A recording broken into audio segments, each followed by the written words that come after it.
So, please, all is yours. Okay.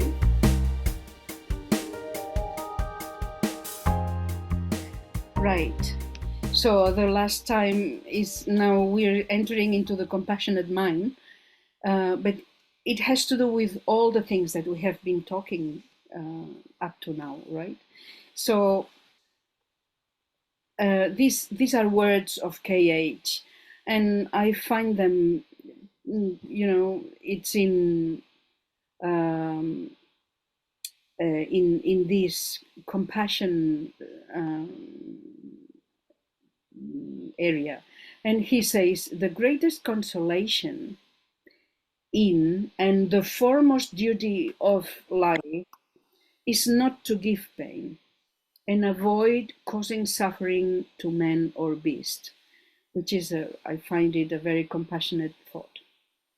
And in our third part, we will talk about that compassion and the compassionate mind, which is the title of the talk today. So, mind is a universal principle, and the universe is mind. And as some authors say, what we think is what we become. We are what we think. This is in Barborca's Divine Plan. In this context, it should be noted that there is a difference between consciousness and the human thought process. Consciousness being that driving force of manifestation. Matter, force, and mind are expressions of the same thing, but on different planes. And human thought is a specific form or expression of consciousness, because consciousness is a general term not limited to human beings. Therefore, consciousness, we have to consider it as the driving force behind any external form or manifestation. Each being expresses this consciousness according to its development. The specific form of consciousness inherent in human being is the mind, the faculty of thinking. And we have to see this in a broader perspective than normal, because human thought goes far beyond the simple fact of thinking, which encompasses many different characteristics. Now, man thinks. He thinks with his own thoughts, from what is inside him. By the necessity of his being, his thoughts follow the mold or inclinations of his own nature, and they flow from him as from a fountain. In letter number 2, Mahatma K.H. says to Sinet, thoughts are things. They have tenacity, coherence, and life. They are real entities. He also adds that mind and thoughts are two different things, and it is the mind that produces thoughts. Thoughts are therefore our children. They are offsprings of our mind and real entities, which once emitted can no longer be withdrawn. You cannot take them back. They take on a life of their own. And like all living beings, thoughts are born, they grow, they develop, they need being fed or nourished, and they last as long as they can feed themselves or be nourished, as long as we pay attention to them. So thoughts look for a source of energy. They look for a favorable environment so that they can grow and maintain themselves.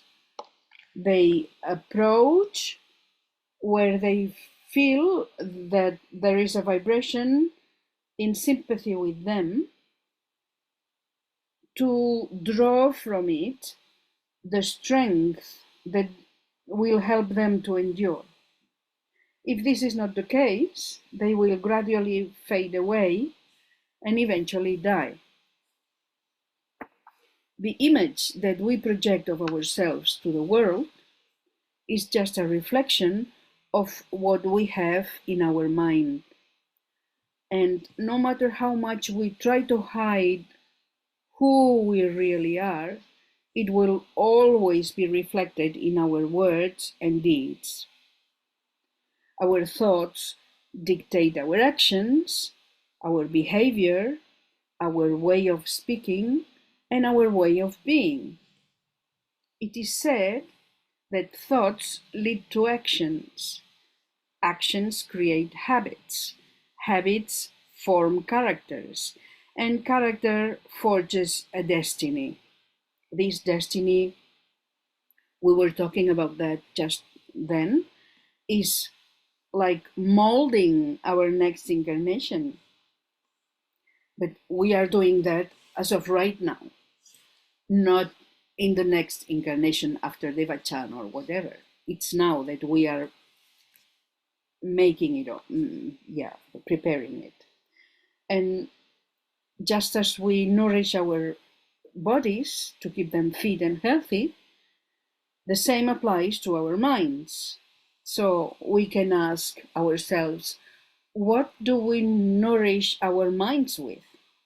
What aspects of our mind manage our thoughts?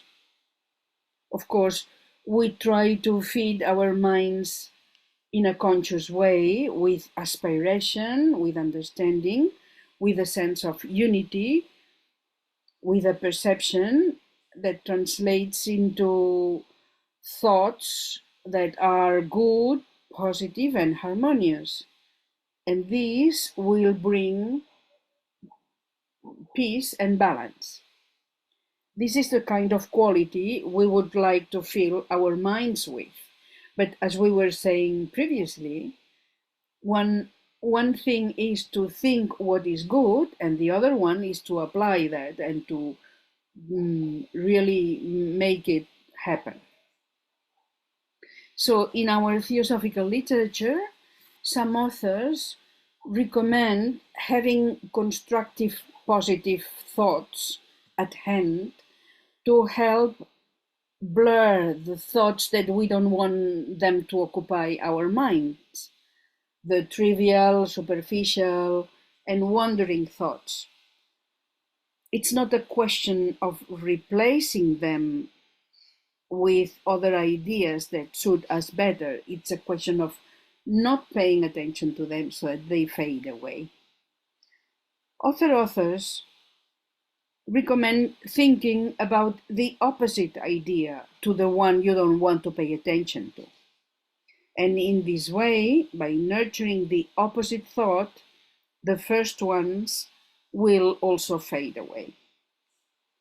Other authors suggest, for example, that when we travel on public transport or we are doing other things, but this was the example of the writer. He said, when you travel in public transport, think that the passenger next to you is also your brother or your sister. And this is a way of not creating barriers or walls between us and the others. All these are recommendations useful for shifting the thoughts we don't want to fill our minds with and not reinforcing them. When we don't pay attention, when we give in to impatience, anger, anxiety, we are feeding unharmonious, unpositive thoughts. It should also be noted that thoughts of a certain quality attract thoughts of a similar quality, thoughts that have the same frequency. And the quality of our thoughts is exclusive of our choice. Therefore, every creation of the mind, every thought that we release has an immediate impact on the mental sphere that humanity shares. In that sphere are all the thoughts that every human being releases, whether they are uplifting or toxic. The latter lead to disagreement, discord, wars, because they are basically based on personal selfishness. Only with lofty thoughts of higher frequency can we counteract the gross weight of negative thoughts that wander freely in the mental sphere of our planet. Through our daily thoughts, we foster hatred or fraternity, harmony or chaos, on both a small and a large scale, because everything, as we said, has an impact on everything else, including our thoughts, even if they are not expressed out loud.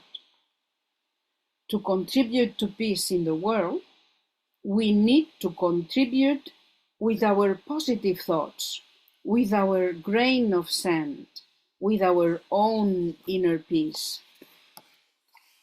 Conscious thoughts consist of shifting through what our mind produces, sifting, seeing what kind of thoughts we contribute to the mental atmosphere of the planet, which we all share.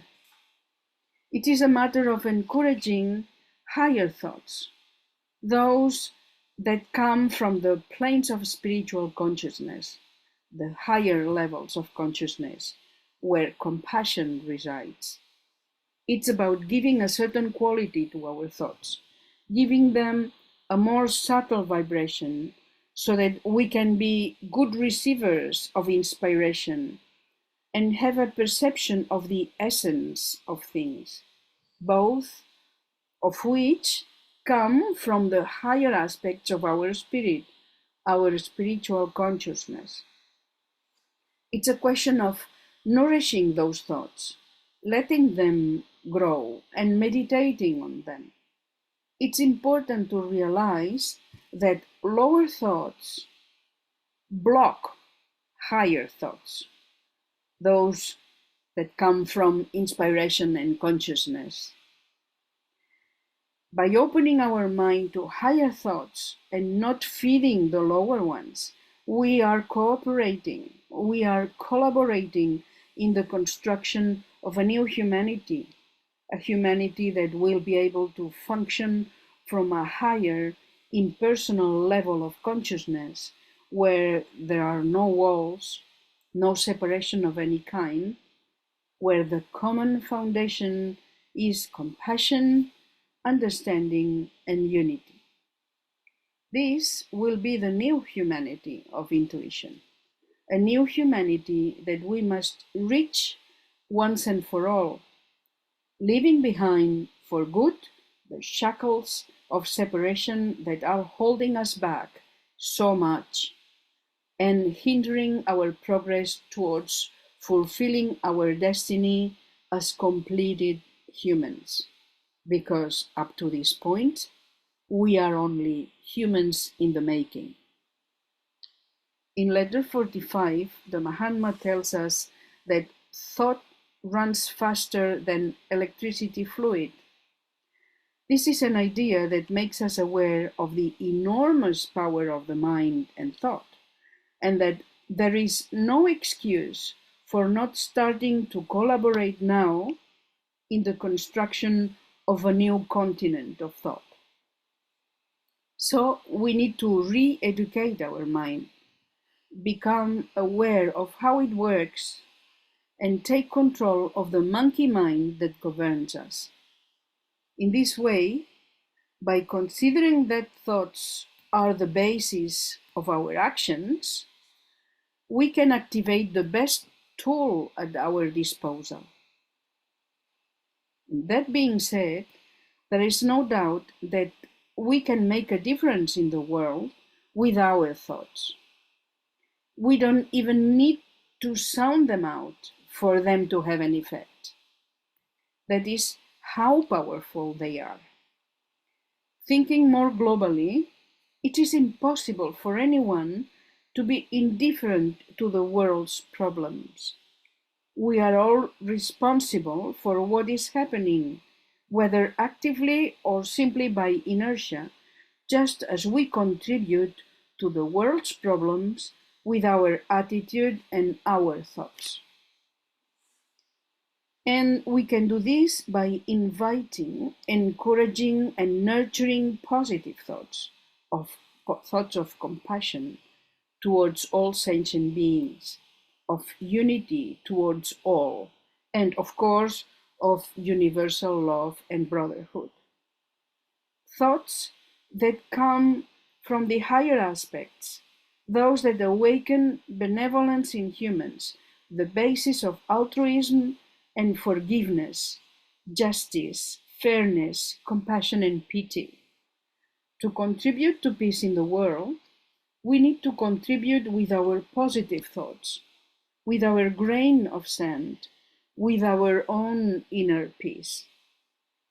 To make the world more compassionate, we need to maintain a compassionate spirit, to have a compassionate mind, to be able to live in a compassionate way. In other words, it is necessary to embody compassion itself. So, what we think, that we become. On the path chosen towards our spiritual realization, it is clear that only through training will we acquire the necessary qualities for the path. In every tradition, there are treatises with recommendations for attaining a higher state of consciousness. I would venture to think that most of us here today are more or less familiar with the moral and ethical codes enunciated in the books we study. For example, the paramitas, which are guidelines that should help the aspirant to incorporate them into his or her daily life. There is no point in withdrawing from the world to lead a solitary life, saint solitary life. It would be very easy then not to make mistakes. It is a matter of living with others that prove that the qualities we aspire to acquire are applied at every moment on our lives. At the beginning, it is necessary to pay a lot of attention and to train ourselves. There is a cellist, Pau Casals. He was one of the best cellists in the world, if not the best. When he was already consecrated, he kept on practicing and never stopped training for at least 6 hours a day. A good dancer needs many hours of preparation to achieve the pirouettes as if literally he was walking on the air. Every artist trains endlessly until he or she has reached the perfection of his or her art. They do this because they really want to offer the best of themselves. They transcend technique and literally transform themselves to become that art. They become one with art. They become the pure expression of it. To walk the path is to train oneself to become one with it. One enters the path when one becomes the path itself. The instructions say that the paramitas are attained when one transforms oneself and becomes an expression of them. Now, if we are what we think, and at this point in our life we have made a decision to live as an example of compassionate living, all we have to do is to cultivate the right mind, to constantly train our mind with higher thoughts inspired by its higher Buddhic aspects. What does it mean to have a compassionate mind? Just as one treads the path when one becomes the path, and as one has acquired the paramitas when one has integrated them into one's being, that is, when one character has been transformed in such a way that the person is the living expression of them, so in the same way, when our mind is transformed into a compassionate mind, it will mean that we have integrated compassion into our inner being. By thinking with compassion, we will become compassion itself, and then we will be approaching the state of consciousness of a bodhisattva. I would like to end with a few words from Mahatma K.H. to Synod and to all of us, reminding us of the duty of each one of us. He says, "For it is humanity which is the great orphan, the only disinherited one upon this earth, my friend. And it is the duty of every man who is capable of an unselfish impulse to do something, however little, for its welfare." So let us all become compassion itself by thinking compassionately. Thank you very much. Okay, welcome back. Erwin, are there questions? No, I guess everything was very clear, so not for this round. So. Okay, well, that brings us on the end of this study evening. I'd like to thank Angelus very much for the very, very inspiring lecture. I'm personally looking forward to what we can do next week, the 19th of May, when we will study together this subject. And I think the questions already prove that there are coming up much more questions and ideas. So that will be very nice. So we close the evening now by reading the Gayatri. And we hope to see Angelus back then next Sunday, same time. The Gayatri is as follows. O thou golden sun of most excellent splendor, illuminate our heart and fill our minds, so that we, recognizing our oneness with the divinity, which is the heart of the universe, may see the path before our feet and tread it to those distant goals of perfection, stimulated by thine own radiated light.